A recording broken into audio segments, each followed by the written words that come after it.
I guess, hello world, huh? We are 22 years removed from Tiger Woods' breakthrough major championship.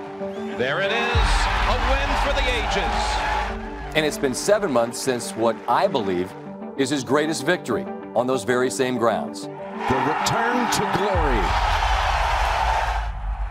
And while Augusta is where he both addressed his greatness and applied the stamp, the letter that details his legacy was penned on golf courses across the globe. His first win on the PGA Tour was in Las Vegas, while his most recent was in Japan. Tiger Woods has matched Sam Snead with 82 PGA Tour wins, the most of all time. It's an individual sport, but solitary pursuits are put on hold from time to time, and Woods has been a fixture on the United States teams for the Ryder Cup and Presidents Cup each year since his arrival. In the 90s, his greatness dictated that one day he'd be leading those teams as a captain, and amazingly enough, that time has arrived. Tiger's taking his first crack serving as a captain of the U.S. team at the 2019 Presidents Cup. One day he'll be too old to actually play, but we aren't there yet. It's been 23 years since he said hello to the world, but it's only been 2 weeks since he won a tour event in Japan. Now he's a statesman, but did you actually think he was going to sit this one out? Tiger Woods announcing his captain's picks this Thursday. You could say he went chalk. The 4 highest-ranked American golfers that weren't automatic qualifiers all selected: Tony Finau, Patrick Reed, Gary Woodland, who won the U.S. Open at Pebble, and Tiger himself, which means he'll be just the second playing captain at the Presidents Cup, joining Hale Irwin way back in '94.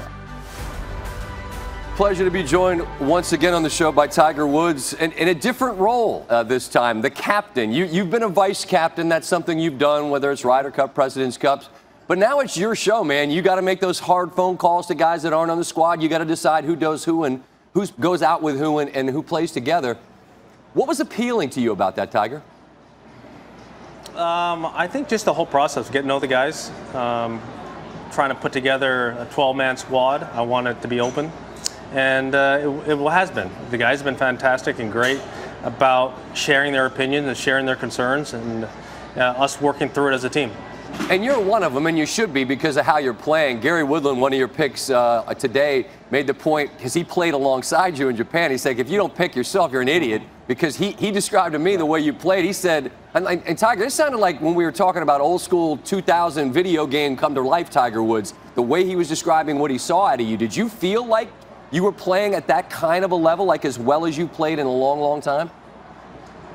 Yeah, I was finally moving better. You know, I didn't realize, how bad my knee had gotten towards the end of the season, and it put a lot of stress on my back because I wasn't able to move properly through the golf ball, and a lot of things were hurting, and I'm tearing an oblique because of it. So that is all behind me. So it's nice to move around and squat down, actually read a putt for a change. And so it's amazing when I can actually read the putt, how well I can putt. Yeah, you rolled it pretty well in Japan. And I mean, I was joking with you before we started about just I wasn't able to go to bed because I'm watching and thinking, all right, let's see if he makes one more putt. And then you just kept making one more putt. Next thing you know, it's 5 o'clock in the morning. Right. But you really played to a level where, I guess surprise isn't the right word, but I guess I felt like after the way that the year ended last year, it looked like you were out of gas. Did it feel like that, or is it all just the knee? A lot of it was the knee, and the knee caused the back to get worse and worse, and then, as I said, I tore my oblique. So I was duct tape and bandaged together and Humpty Dumpty'd out there, So it was quite a struggle at the end of the season. But having the procedure, it relieved a lot of stress on my body. It's been a fun week, just the people we've had on the show. Yesterday we had Matt Damon, and he and I got to talking about what he does as an actor, which you can do for a long time, as you in golf can do as well. And we were talking about his admiration for Tom Brady, and we were both sort of marveling at the ability to stay hungry after all the success.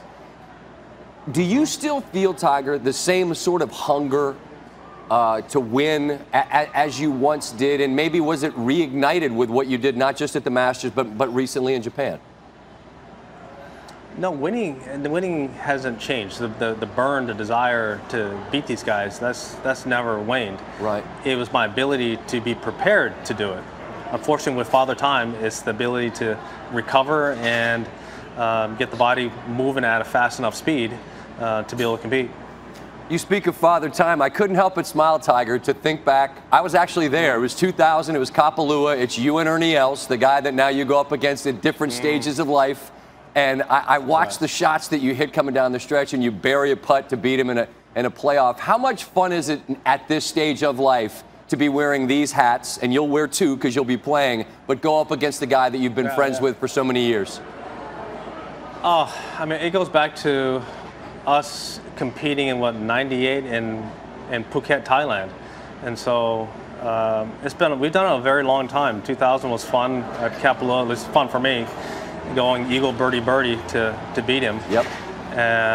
We've had our time in South Africa in the Presidents Cup where I beat him in the singles, and then we had to go back out in a playoff, and our captains being Jack Nicklaus and Gary Player, we make putts on 18 and then 1, and we make 2 epic putts, one for me downhill, one for him uphill on 2. Called because of darkness. I mean, that was epic.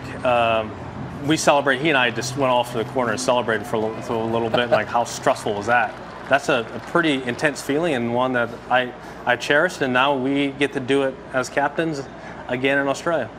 You know me, there's always one more, but I swear this is the last one. You've had some amazing years, Tiger, in your career.